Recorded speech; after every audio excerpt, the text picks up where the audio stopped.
The night I found out the truth, I didn't scream. I didn't cry. I just sat there, staring at my phone, listening to the quiet hum of the refrigerator, wondering how a person I raised with my own hands could become someone I no longer recognized. My son. My only son. The boy who once cried when his goldfish died was now driving around town with other women while his wife was lying in a hospital bed, slowly fading away.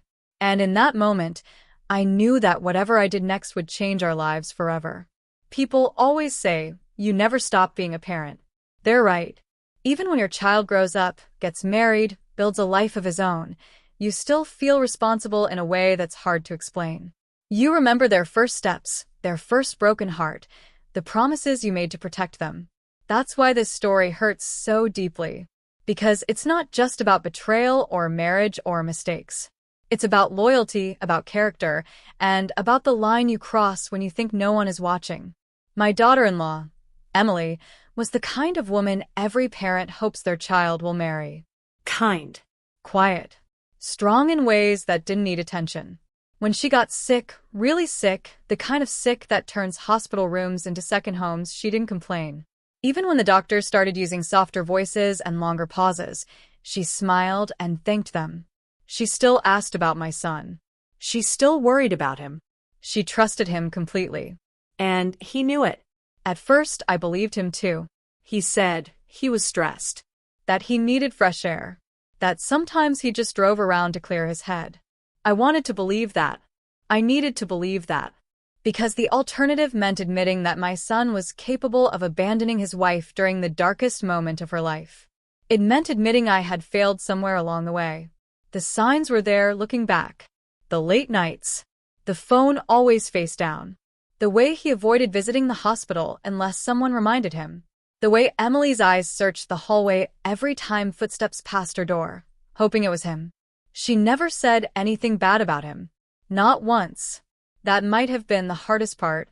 The truth didn't come from him. It never does. It came quietly, carelessly, like it didn't even matter. A neighbor mentioned seeing my son at a restaurant across town, laughing, with women who were definitely not his wife. I brushed it off at first. Rumors spread easily. But then another person said something. Then another. And finally, one night, my phone buzzed with a message I wish I had never opened. There was a photo. Grainy. Taken from far away. But clear enough. My son behind the wheel. A young woman in the passenger seat, her hand resting comfortably on his arm. They looked relaxed. Happy. Alive.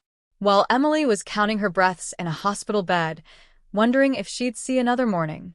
I didn't confront him right away. I needed time. Time to think. To calm the storm inside me. Because when you react in anger, you lose control. And I needed control. Not for revenge. Not for punishment. But for truth. I kept visiting Emily. I held her hand. I told her stories. I lied when she asked where her husband was. Those lies weighed heavier than anything else I've ever carried. But I couldn't break her heart when her body was already breaking. I told myself I was protecting her. Maybe I was also protecting myself. Meanwhile, my son kept pretending. Pretending he was tired. Pretending he cared. Pretending he was a good man. Every lie built another wall between us. And every time I looked at him, I saw not the boy I raised, but a stranger wearing his face. People talk about karma, about consequences, about how everything comes back around. I never believed it was my place to teach my adult son a lesson. But sometimes life puts you in a position where doing nothing is worse than doing something. Sometimes silence becomes betrayal. The day Emily took a turn for the worse, the hospital called family in. My son didn't answer his phone. I stood there, watching machines breathe for her, listening to the steady beeping, and something inside me broke. Not shattered. Hardened. I realized then that love without accountability is just another form of abandonment. When my son finally showed up, hours later, smelling like cologne and excuses, I looked him in the eye and saw fear for the first time. I didn't yell. I didn't accuse. I simply said, "We need to talk." And the way his face changed told me he already knew what was coming. What I said to him that night wasn't loud. It wasn't violent, but it was honest. And honesty can be devastating when someone has spent so long hiding from it. My response didn't destroy him because I wanted it to. It destroyed him because he had built his life on lies that couldn't survive the truth. But the story doesn't end there. Because even now, as I tell you this, there's a question that still keeps me awake at night. Did I do the right thing? Or did I push my son into a place he may never return from? The answer isn't simple. And what happened after that conversation, what he did next, is something I never saw coming. After that night, nothing felt normal anymore. The air between my son and me grew thick, heavy with things we refused to say out loud. He avoided my calls. When we were in the same room, he kept his distance, like I was a mirror he didn't want to look into. And I let him. Not because I didn't care, but because I needed to see who he would choose to be when no one was forcing his hand. Emily lingered longer than the doctors expected. They called it a small miracle. She was weak, fragile, but still here. Every extra day felt borrowed. She asked about my son less often now. When she did, her voice was softer, almost careful, as if she already sensed the truth but wasn't ready to touch it. I could see the confusion in her eyes. Confusion mixed with loyalty. That kind of loyalty can break a person without making a sound. My son started showing up to the hospital more often after our talk, but something about it felt wrong. He stayed just long enough to be seen. Just long enough to ease his guilt. He brought flowers once, but forgot to add water to the vase. He sat by the bed, scrolling on his phone, nodding without really listening. Emily noticed. She always noticed. But she said nothing. I began to think about the boy he used to be. How he would run to me after school, backpack bouncing, telling me every detail of his day. How he once stood up to a group of older kids who were teasing a girl on the bus. He had been kind once. Or maybe I only saw what I wanted to see. The women he was driving around with weren't just strangers anymore. Bits of information kept slipping through the cracks. A name mentioned here. A social media post there. Nothing explicit. Nothing I could point to and say, this is proof. But enough to make my stomach twist. He wasn't just escaping. He was building a different life while his wife was fighting for hers. One afternoon, Emily asked me to sit closer. Her hands trembled as she reached for mine. She said she felt like she was losing him, not to sickness, but to something else she couldn't name. I wanted to scream. Instead, I told her she wasn't imagining things. I told her people get scared when they feel powerless. I told her fear makes people do terrible things. I never said his name. I never said the truth. And that silence felt like another betrayal. At home, my son moved through the house like a guest. He slept odd hours. He guarded his phone like it held his soul. Sometimes I heard him laughing quietly in his room, and it made my chest ache in a way I can't fully explain. That laugh didn't belong in a house filled with worry and waiting. I wondered if he thought I would stop him. If he was waiting for me to explode, to forbid him, to give him an excuse to play the victim. But I stayed calm. Calm can be terrifying. Calm leaves room for conscience to speak. The guilt started showing in small ways. He forgot simple things. Missed appointments. Snapped over nothing. He looked tired, but not the tiredness of someone grieving. It was the tiredness of someone running from themselves. And no matter how far he drove, he always came back looking more lost than before. There were moments I almost confronted him again. Moments I almost begged him to do the right thing. But I knew better. A person has to choose integrity on their own. You can't drag someone into being decent. Emily's health continued to swing between hope and fear. Some days, she joked with the nurses. Other days, she stared out the window for hours. One evening, she asked me a question I wasn't ready for. She asked if I would tell her the truth if something was wrong.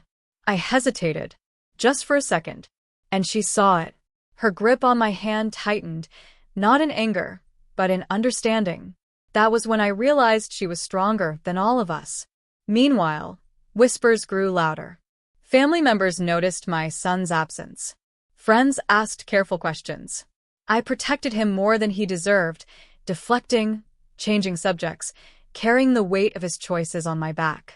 A parent's instinct is hard to silence, even when your child is wrong. Late one night, I found him sitting alone in his car, engine off, staring into nothing. For a moment, he looked small again, like that little boy with scraped knees and big questions. I almost went to him, almost told him it wasn't too late. But then his phone lit up, and his face changed. The softness vanished. Whatever was on that screen mattered more than anything else in that moment. That was when I knew this story was far from over. Because secrets don't stay buried forever. And when they surface, they don't just hurt the people who keep them. They ripple outward, touching everyone in their path. What my son didn't realize yet was that the choices he was making in silence were setting the stage for a reckoning none of us could escape. And the next truth to come out wouldn't be gentle. The tension followed us everywhere after that. It lived in the pauses between sentences, in the way my son avoided eye contact, in the way Emily watched him when she thought no one noticed. Nothing dramatic happened on the surface, but underneath, everything was shifting. It felt like standing on cracked ice, hearing it groan, knowing it would break, just not knowing when. Emily started asking for me more than for him. The nurses noticed it too. They'd smile politely when he came in, but their eyes followed me, as if they trusted me more with her fragile world. One nurse pulled me aside one morning and gently asked if Emily had enough support at home. That question stayed with me all day. Support wasn't just about meals or rides. It was about presence, about showing up when it mattered most. My son, meanwhile, began telling his own version of the story to people.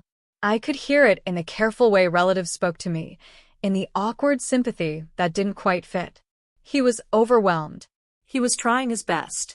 He was falling apart. There was truth in those words, but they were missing something important. Accountability, responsibility, love. One evening, he finally spoke to me without prompting. He said he felt invisible, that no one cared about what he was going through, that Emily's illness had swallowed everything and there was no space left for him. I listened. I really did. Pain doesn't excuse harm, but it explains it. Still, when I asked him if disappearing into other people's arms made him feel less invisible, he had no answer. Emily sensed the distance growing wider. She became quieter around him, more observant. She noticed how his phone never left his hand, how he stepped out to take calls, how his laughter sounded different now. Not lighter, just disconnected. One afternoon, when he stepped out of the room, she whispered to me, "He's already gone, isn't he?" I couldn't lie anymore, but I couldn't shatter her either. I told her he was lost. And sometimes lost people hurt others without meaning to. At home, the house felt divided. My son lived in one world, glued to messages and plans I wasn't meant to know about. I lived in another, anchored to hospital schedules and quiet prayers. We passed each other like strangers renting the same space. The bond between us, once so strong, now felt thin and fragile. I started seeing things differently too. I noticed how often society makes excuses for men who run from emotional weight. How easily people say, "He's under pressure," while ignoring the person actually fighting for their life. That realization hardened something in me. This wasn't just a family problem. It was about values, about what we tolerate, about what we excuse in the name of comfort. The women in my son's orbit remained shadows, but their presence was undeniable. His mood depended on his phone. His patience wore thin when messages went unanswered. He began dressing differently, caring more about how he looked when he left the house than when he went to the hospital. Those details told a story he refused to speak. Emily's condition dipped again. The doctors adjusted medications. Conversations grew quieter, heavier. The word time came up more often, always spoken carefully, like glass. My son missed one of those conversations. He said he was stuck in traffic. I knew better. That night, I sat alone in the car outside the hospital and cried for the first time since all this began. Family members began choosing sides, even if they didn't say it out loud. Some believed my son's version. Others sensed something was wrong, but didn't want to get involved. I felt isolated, carrying truths that didn't belong only to me. I wondered how many people around us were pretending not to see what was right in front of them. Then something unexpected happened. Emily asked to see my son alone. She didn't tell me why. She just said she needed to talk to him as his wife, not as a patient. I waited in the hallway, heart pounding, imagining every possible outcome. When he came out, his face was pale. He wouldn't look at me. He left without saying goodbye. Emily wouldn't tell me what was said. She only said that love should never feel like begging. That sentence echoed in my mind long after I went home. Whatever she told him had shaken something loose. But shaken didn't mean fixed. Sometimes it just makes the cracks more visible. My son began staying out later after that conversation, not hiding it anymore, almost daring the truth to surface. I realized then that he might already be preparing for a life without consequences, without reflection. And that terrified me more than his mistakes. Because when someone stops caring about the damage they cause, that's when everything falls apart. And deep down, I knew we were approaching a moment none of us could turn away from. A moment where silence would no longer protect anyone. A moment where every choice my son made would finally collide with the reality he had been avoiding. But that moment hadn't arrived yet. Not quite. The days that followed felt stretched thin, like time itself was holding its breath. Every phone call made my heart jump. Every hospital update carried a weight that felt heavier than the last. Emily grew quieter, more inward, as if she was preparing herself for something she hadn't yet named. My son, on the other hand, became restless. He paced more, slept less. When he was home, he was never really there. The distance between them was no longer subtle. It sat openly in the room, impossible to ignore. Conversations became short and careful, polite even, like two people who no longer knew the rules of speaking to each other. Watching it unfold was painful in a slow, relentless way. There was no explosion yet, just erosion. One evening, Emily asked me to bring her a small bag from home. She said there were things she wanted close by, just in case. She didn't explain what that meant, and I didn't ask. When I opened her bedside drawer to put the bag away, I noticed a folded envelope with my son's name written on it. My heart skipped. I didn't touch it. I didn't need to. I knew what it was. Or at least I knew what it could be. That night, my son didn't come home at all. No call. No message. I sat at the kitchen table until the clock blurred, wondering how someone could disappear so easily when they were needed so desperately. I wondered if he thought absence was easier than honesty. For some people, it always is. The next morning, the hospital called earlier than usual. Emily had taken another turn. Not dramatic. Not sudden. Just enough to make everyone move faster, speak softer. I rushed over. My son didn't answer his phone. Again. The nurse asked if her husband was on the way. I said yes, because saying no felt unbearable. When he finally arrived, hours later, something had changed. Emily looked at him differently. There was no anger in her eyes. No accusation. Just clarity. That kind of clarity is terrifying because it can't be argued with. He tried to joke. She didn't smile. He tried to explain how busy things had been. She closed her eyes. After that, the doctors asked to speak with family privately. Words like prepare and important decisions floated through the room. My son stood stiff, arms crossed, nodding as if this were happening to someone else. I watched his face, waiting for something to crack. It didn't. Not yet. Later, when we were alone in the hallway, I told him this was his moment. That whatever he had been running from could wait. That this was the time to be present, fully, without distraction. He snapped back that I didn't understand. That I wasn't the one married to a dying woman. The words stung, not because they were cruel, but because they were incomplete. I was the one watching everyone I loved fall apart. Emily asked for me again that evening. She spoke slowly, carefully choosing each word. She said she wasn't afraid of dying. She was afraid of being forgotten while still alive. She asked me to promise her something. She asked me to promise that the truth would matter, even after she was gone. I nodded, throat tight, knowing that promise would cost me more than I was ready to give. Meanwhile, the tension around my son thickened. Family members began asking harder questions. Stories stopped lining up. The gaps became obvious. He started defending himself before anyone accused him. That's when I knew the pressure was getting to him. Lies need constant maintenance. Truth doesn't. One afternoon, I saw him sitting in his car again, hands gripping the steering wheel, staring straight ahead. This time, I knocked on the window. He looked startled, like a teenager caught doing something wrong. We didn't speak. We just looked at each other. In his eyes, I saw fear mixed with defiance. In mine, I'm sure he saw disappointment I no longer tried to hide.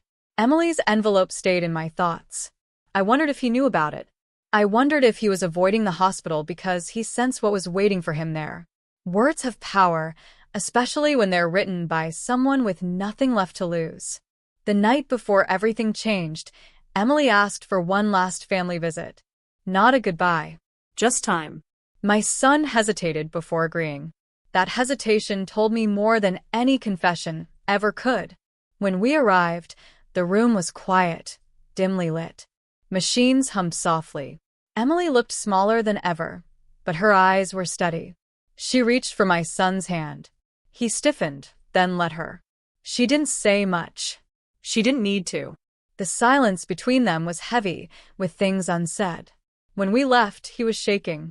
He tried to hide it. He failed. Outside the hospital, he finally broke. Not into tears, into anger. He blamed the situation, the pressure, the expectations. He said everyone wanted something from him, and no one cared how he felt. I listened, knowing that the real confrontation hadn't even started yet. Because the truth has a way of choosing its own moment. And as we drove away that night, I felt it coming. A shift in the air. A sense that the fragile balance we'd been living under was about to collapse. Whatever happened next would force everything into the open, whether we were ready or not. The next morning, I woke to a message that made my hands shake. It wasn't from the hospital. It wasn't from my son. It was from a number I didn't recognize. The message was short, careful, almost polite. It said, "I think you deserve to know what's really been going on. Please call me." No name. No explanation. Just enough to make my chest tighten. I sat there for a long time, staring at the screen. Part of me wanted to delete it and pretend it never existed. Another part knew that pretending was how we ended up here in the first place. I stepped outside so my son wouldn't hear, and I called back. The voice on the other end was young, nervous. She said my son's name like it carried weight. She said she hadn't known about Emily at first. Then she corrected herself and admitted she had known, just not how bad it was. She said she thought he was separated, that he told her the marriage was already over, that Emily had checked out a long time ago. Each word felt like a small cut. She wasn't calling to confess out of guilt, she said. She was calling because she'd just found out Emily was dying. Really dying. And suddenly, the story she'd been told didn't sit right anymore. She said there were others too. Not serious, not long-term, but enough to make her realize this wasn't a mistake. It was a pattern. I thanked her for telling me and hung up before my voice could break. The house felt too quiet after that. The truth had expanded, grown heavier, more complicated. This wasn't just about one bad choice anymore. It was about a web of lies stretching further than I imagined. When my son came downstairs later, he was unusually calm. Too calm. He poured coffee like it was any other day. I watched him, wondering how someone could carry so much deception so casually. He noticed my stare and asked what was wrong. I said nothing. Not yet. I needed to understand how far he was willing to go to protect his version of the story. At the hospital, Emily seemed different again. Clearer. More focused. She asked me if I believed people show their true selves when time runs out. I told her I thought fear reveals character more than comfort ever does. She nodded slowly, like that was the answer she'd been waiting for. Then she asked me to bring her envelope home. She said she wanted my son to read it when she wasn't there to soften the impact. That she loved him, but love didn't mean shielding him from consequences anymore. Her voice didn't shake when she said it. Mine did when I agreed. That afternoon, Family tensions finally broke the surface. A relative confronted my son directly, asking where he'd been the night before Emily's last major decline. He snapped back with a rehearsed answer that didn't convince anyone. The room fell quiet. Eyes shifted. The unspoken question hung in the air. How long have you been lying to all of us?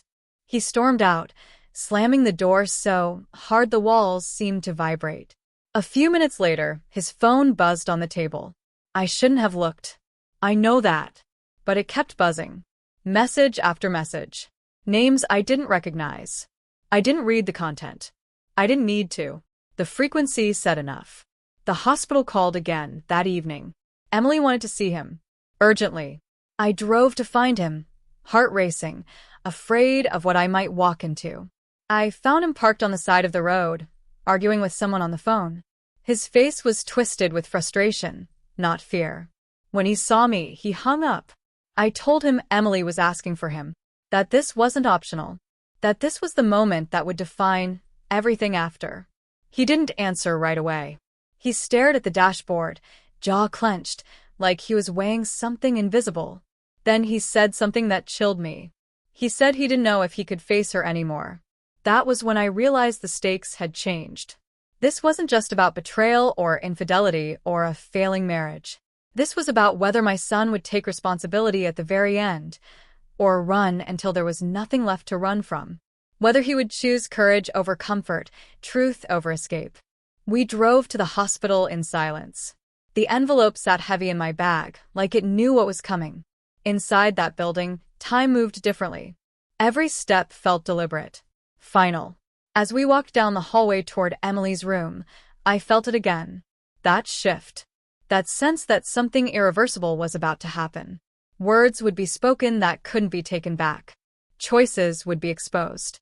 And no matter what my son did next, the life he had been living in secret was about to collide head-on with reality. And this time, there would be no room left to hide. Inside Emily's room, everything felt unbearably still. The lights were low. The machines hummed in a steady rhythm that sounded too calm for how tense the air felt. Emily looked tired, but her eyes were alert, focused in a way I hadn't seen before. When my son stepped closer, she looked straight at him, not with anger, not with sadness, but with something deeper. Acceptance.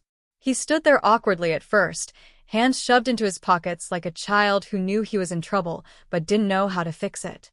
She asked him to sit. He did. Slowly, carefully, as if afraid that one wrong move would break something already fragile. She spoke quietly. She told him she knew, not just about one woman, about the pattern, about the lies, about the nights, he said, he was driving aimlessly while she waited for him, staring at the door.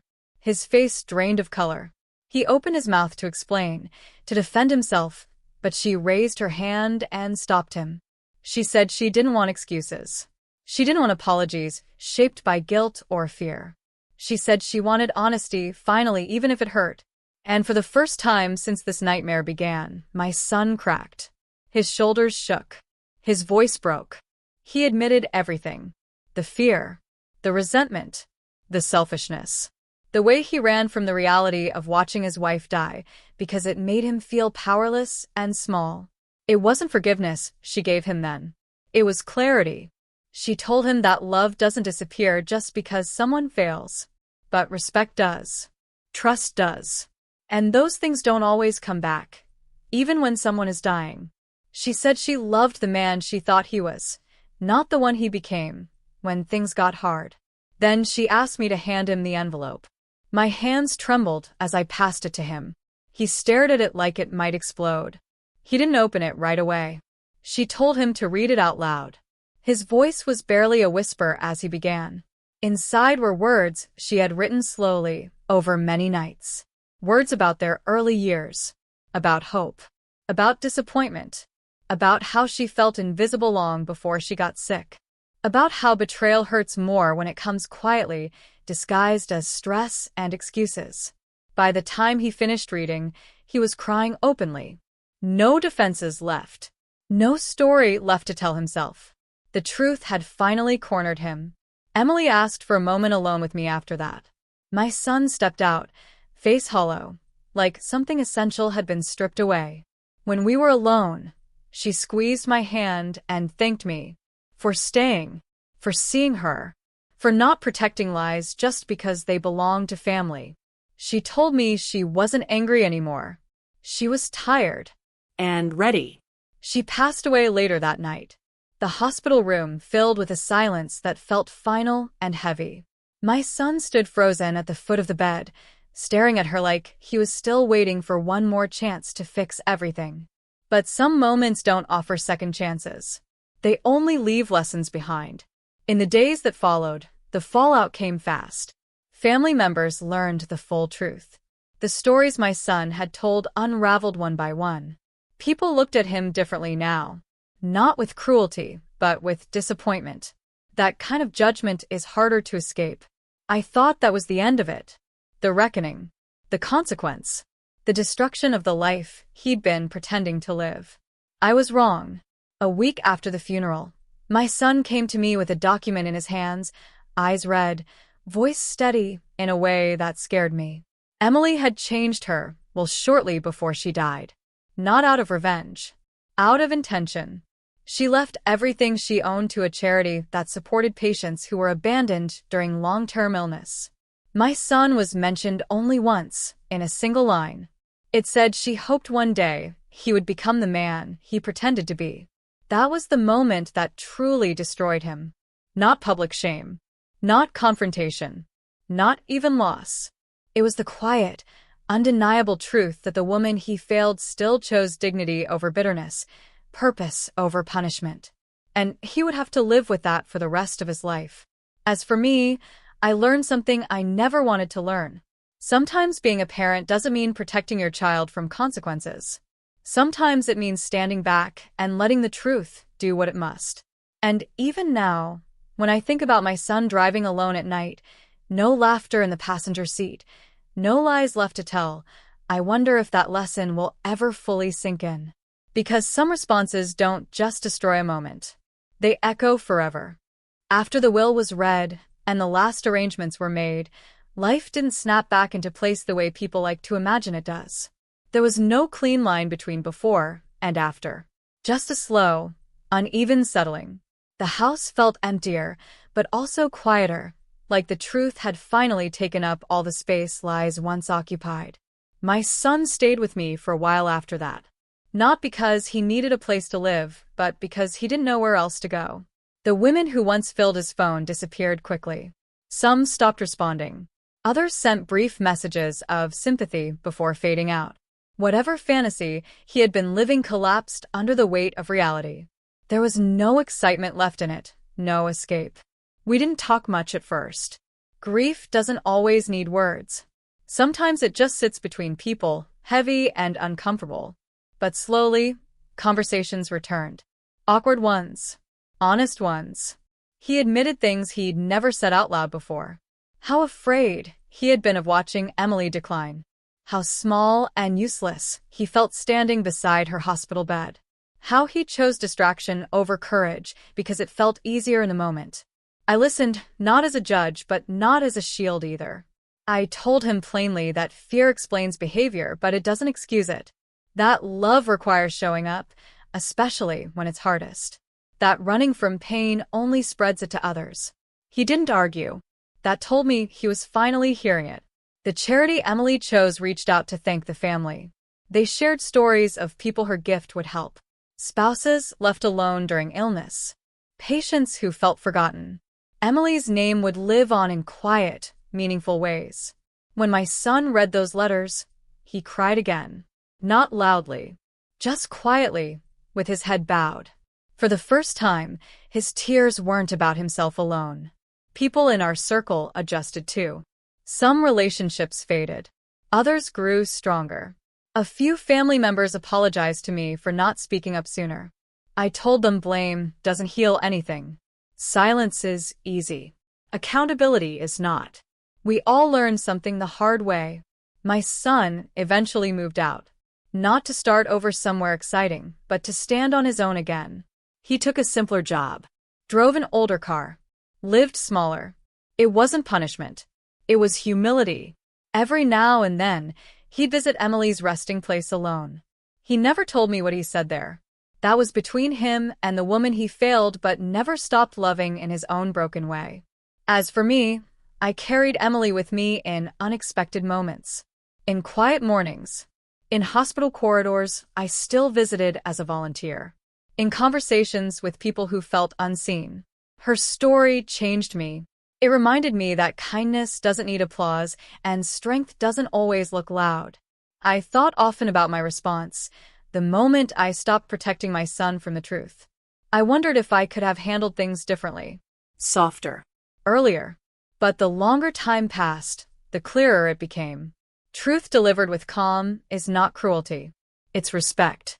And sometimes, it's the only thing that has a chance of saving what's left of a person. My son and I are still rebuilding. Trust doesn't reset overnight. Some days are easier than others. But now, when we talk, there's no pretending. No stories shaped to sound better than they are. Just honesty. And that's something we didn't have before. Emily once said she was afraid of being forgotten while still alive. I make sure that doesn't happen. I speak her name. I tell her story. Not to shame, but to remind. Love is a choice you make every day, not just when it's convenient. Marriage is not about comfort alone. It's about commitment when comfort disappears. If there's one thing this story taught me, it's that silence can be as damaging as betrayal. That being a parent sometimes means standing in truth, even when it costs you closeness. And that dignity, even in the face of heartbreak, leaves the deepest mark of all. My son is not destroyed forever, but he is changed. And maybe that's the point. Consequences don't exist to ruin us. They exist to wake us up. And for anyone listening to this story, I hope it reminds you of one simple thing. Show up for the people who need you while you still can. Because regret is loud, but absence is permanent. That lesson, once learned, stays with you for life.